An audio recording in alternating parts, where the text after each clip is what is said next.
everybody, welcome back to the Yoga Sciences podcast and YouTube channel. I have Landen Stacy here with us today. He's located in the Massachusetts area, and his yoga studio is called Emerald Yoga and Studio, and that has been around for about 10 years, and that's the longest standing yoga studio in the area. So I'm really excited to have him on today. Thank you for being on with us today. Yeah, thank you so much for having me. Thank you. Let's get started with, you've been practicing yoga since you were a child. How you got started, who got you started, and what made you pursue this career and actually start a yoga studio? Yeah, so back when I was a kid, I used to watch TV, and there would be the Rodney Yee videos where he was kind of up on a mountain and he was doing yoga, and I just was imitating that as a really young child. And then when I was in middle school and high school, they had the option to switch from your gym class to a yoga class, and still get the same credits. So that's kind of where I got my first taste of yoga. And after that, I just fell in love. I could not get enough of it. I ended up graduating from high school. I went on to a couple odd jobs, but then found myself in a teacher training that I was really, really excited about. And it's just kind of history from there. Wow, that's amazing. And then what style of yoga did you learn? And are you still teaching the same style at where you're at now? Yeah, so I learned Vinyasa yoga. I mean, more like the umbrella for it is we learned like the Hatha yoga, and we kind of teach everything under that umbrella. But I took my training at the studio that I own now. Oh, okay. So how did that whole process go? So what's it like for from being a student and teaching and of course still learning in this whole journey? Yeah, so I originally took my very first yoga class at Emerald Yoga Studio back in 2014. And I was just a student there. I had no desire even to go into teaching yoga. I just knew that I really loved it. And it had such a great sense of community, as well as there was just a softness about the studio where I didn't feel like I was being judged, and I felt very comfortable. And I knew that that was sort of my tribe and where I wanted to be. So I continued practicing there on and off for a couple of years. And then I took my training in 2017. I ended up teaching at the studio for about 2 years. No audio.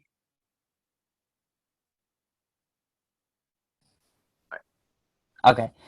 So I started practicing at Emerald Yoga Studio back in 2014. I took my first yoga class there, and there was such a sense of community, as well as I just felt a real comfortableness there where I felt like I wasn't being judged, and it wasn't weird being a guy in the studio. I just felt very, very comfortable and safe there.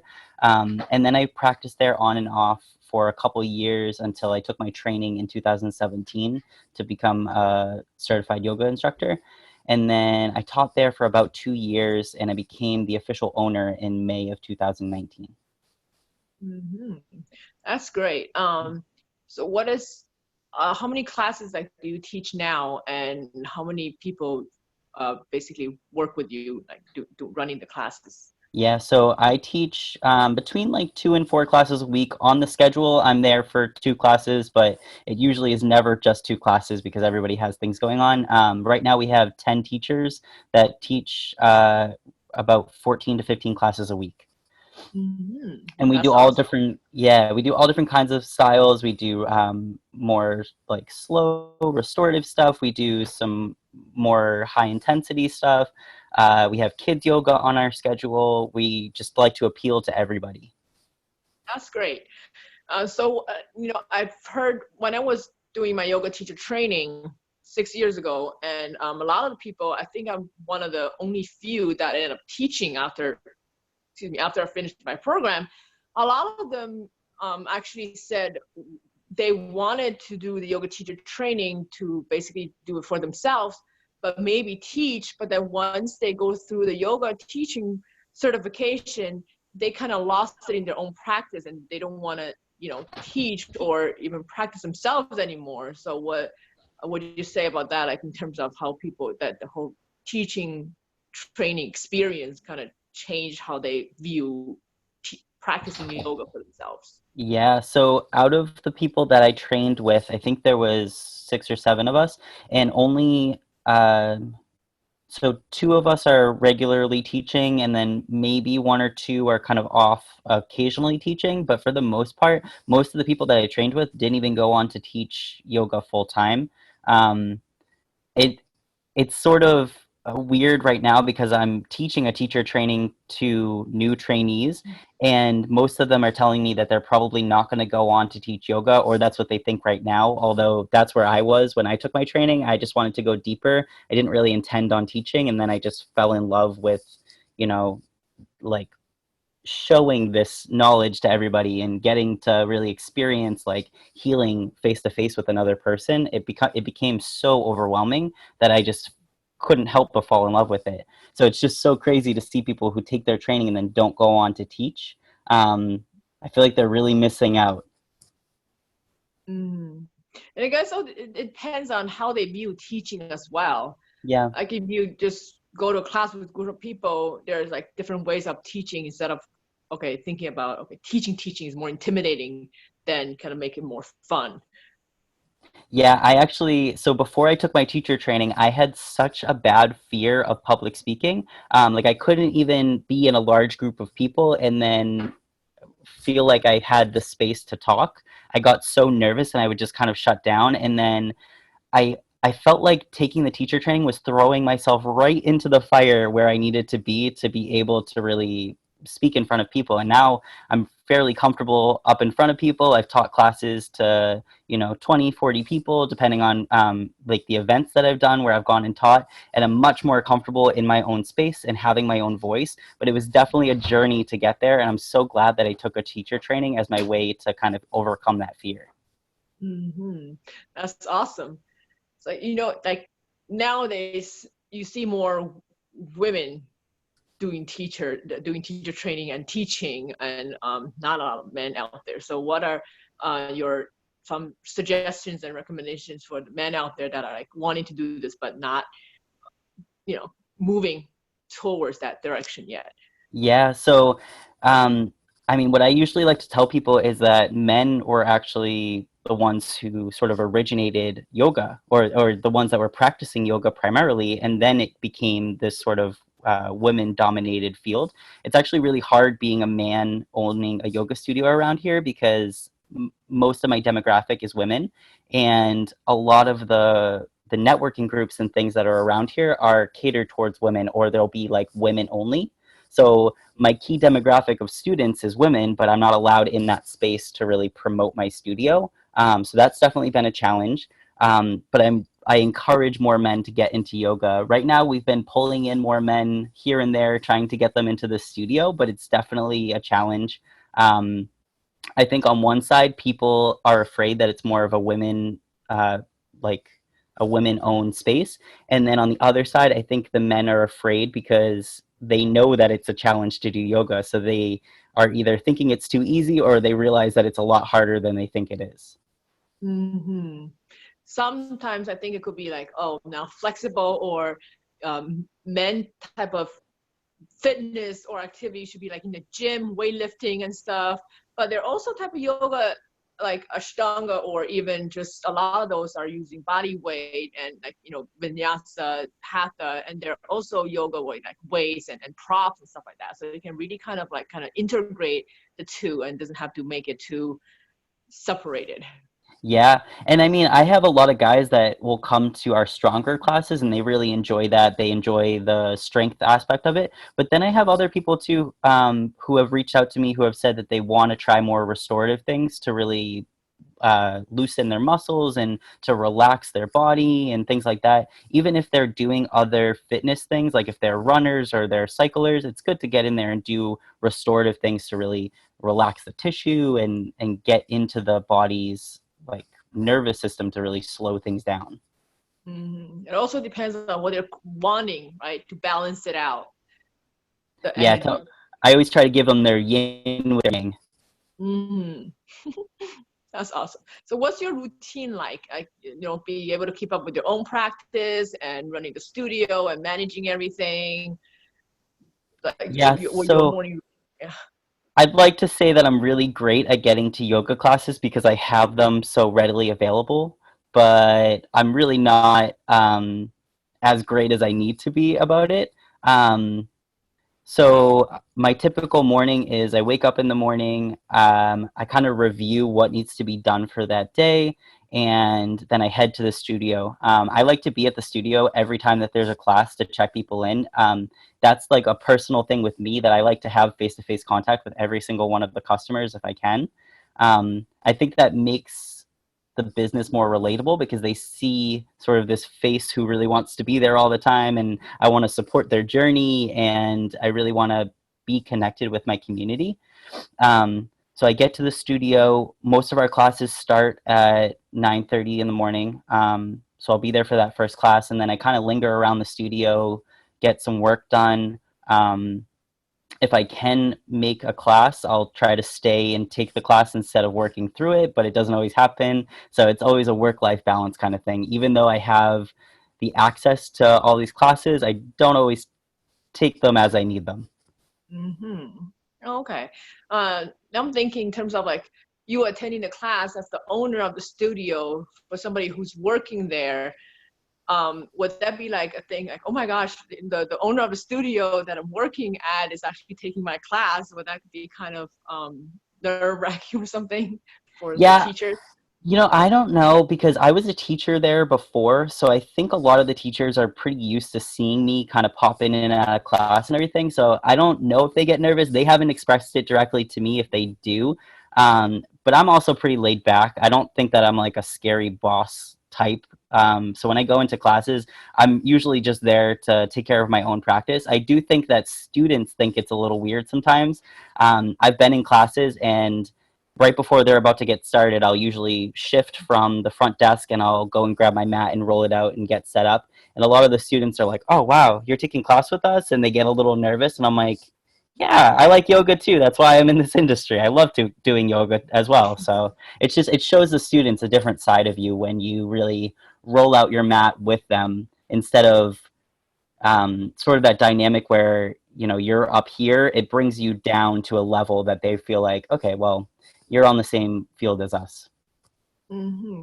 That's awesome. And the fact that what I like is that you actually have a physical studio where you can go practice and actually experience it with people in the room, like a live class. Because nowadays is more like online type of training programs, courses, like live video teaching stuff rather than being inside the studio. It's more like at home based. So it's still good to just for people to just go out there to a studio and experience that.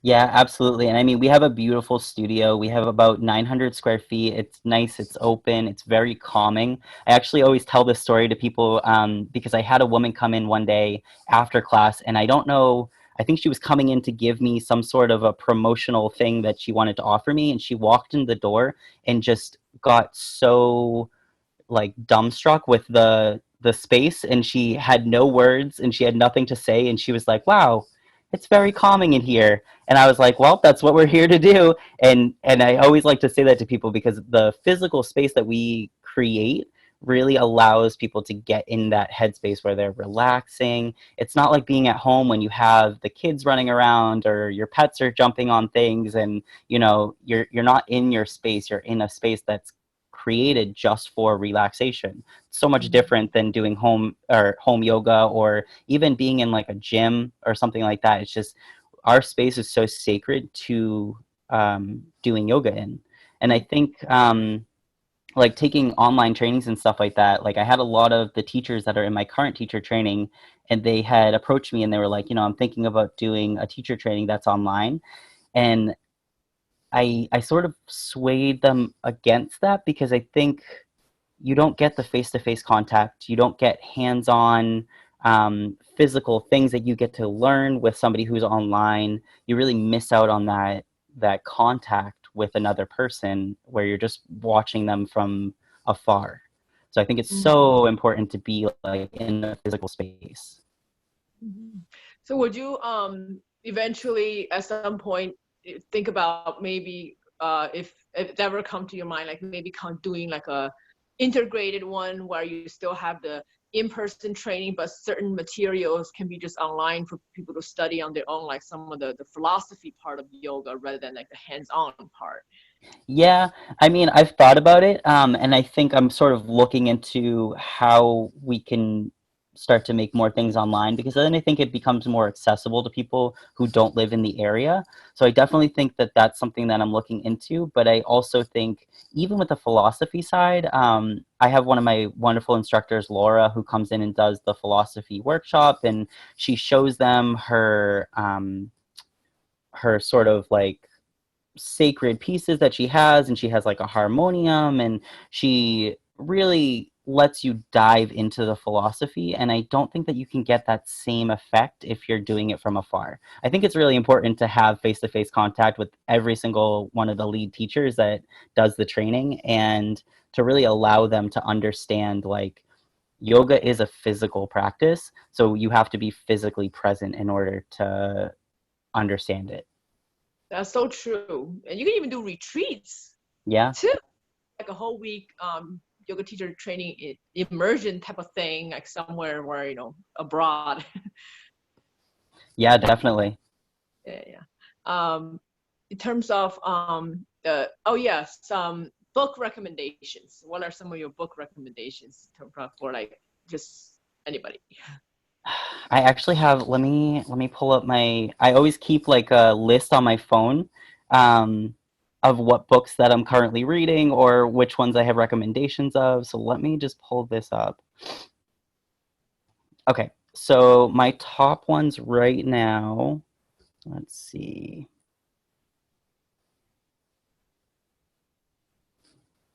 Do, do, do. Okay, so my top one right now, so the Seven Spiritual Laws of Yoga, that's by Deepak Chopra. That's one of my top ones. How Yoga Works is a great one. Um, the Essential Yoga Sutra. Um, those are the ones that I'm really into right now. But I always kind of jump around from book to book on what I'm reading. I have a really bad habit of collecting a lot of books and then not being able to go through them all. So those are the three that I'm working through right now, and they've been amazing. They've been really, really mind opening in terms of like yoga as a spiritual practice as well, which I think a lot of studios have unfortunately moved away from. They've been moving more into sort of the fitness side of yoga and really retreating away from the spirituality side, which I think is unfortunate because I think that they kind of go hand in hand. Um, and I think a lot of studios are doing that in order to really appeal to people who don't want that side of practice, which it is what it is. That's kind of how fitness evolves. Um, but yeah, those are sort of my recommendations right now, but they're always changing. That's great. I actually have those books too. I'm like you. I have a collection of books, and especially every time there's a new one, I'm like, oh, I gotta add it to my Kindle, or I gotta go to Yeah. the bookstore to get it. And especially, I work in the schools, so I have the school discount for Barnes and Noble, and every time there's like this, special deal going on, I'm like, I gotta grab some more books. So I'm kind of It, behind. yeah, it's sort of a problem. Like I have a whole bookcase of all the books that I want to read with, I mean, it could take me years to get through all of these. I'm like that too. So I ended up just like doing on Amazon and also on my website just a list of the to-dos that I really want to do so that I can narrow down my focus. Yeah, and we even at our studio we have a lending library, so people bring books in and then they take books out and stuff. And that's been really dangerous too, because people will bring in books and I'm like, oh, that looks like a good one, and I'll grab it and I just kind of add it to my collection. So I'm trying to get better at taking some of the books that I have that I've read and putting them in the library, and then maybe leaving them there without taking more out. I'm like you. That's funny. So for the your so your yoga teacher training certifications, how long do they run? Is that like a time frame? Yeah, so the one that I'm running right now is going to be about 8 months. So we started in January and it's going to end right around August. And that's like a weekend thing, or how many days a week? Yeah, they do 1 day a week. We meet every Sunday. They're there for about 3 hours, and then they have some homework. And then we have a couple of immersive trainings sprinkled in where they do Like this past weekend, they did a 5-hour training on philosophy. We'll do a couple more kind of sprinkled in on different topics. I have one full day that they're going to really learn like accessibility in yoga. So teaching yoga to different like different communities. So how to teach yoga to like seniors and chair yoga and learning about that, as well as learning about how to teach towards children and things like that. So we'll have a whole day immersed in that. And then I have a couple other ones that they kind of touch on as well. And all of that equals out to the 200-hour teacher training. And then we'll go through our practicum classes and all that stuff in the studio. And then, we'll have our graduation. And then hopefully they'll be ready to dive into teaching. That's great. Are you currently at the studio now? No, I'm at my home right now. They have a class Oh, going on at the studio right now. I was thinking maybe if you want, because you're talking about how like calming it is and people walk in, it's like that feel. I wonder if you could maybe one day just do like a tour type of thing and a video, and I can attach it to the description of the interview. Yeah, I can absolutely do that. If they weren't teaching a class right now, I'd totally be there. Okay, awesome, thank you. And so how do people reach you? Your site?